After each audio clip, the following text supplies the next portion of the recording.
Oh, social. May takip na yung kawali ko na eh. Charot. Oh. Ayan, nagluluto tayo ngayon ng dinner namin ni Bailey ng aso ko.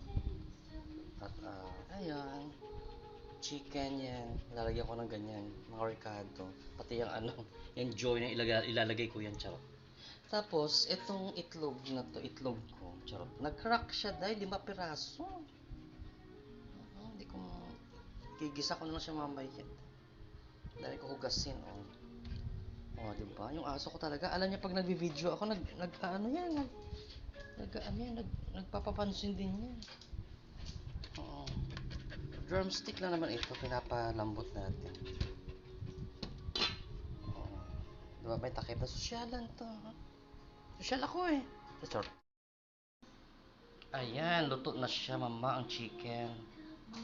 So, ang sunod is igigisa ko yung ano yung egg. Kasi nag-crack yung 5 pirasong egg ko.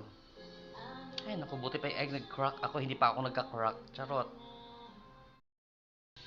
Eto naman yung ginawa ko sa egg na 5 piraso na nag-crack. Ayan, ginisa ko sa corned beef na may sibuyas and bawang, kamatis. Ayan, guys. At ayan na nga, guys, luto na siya.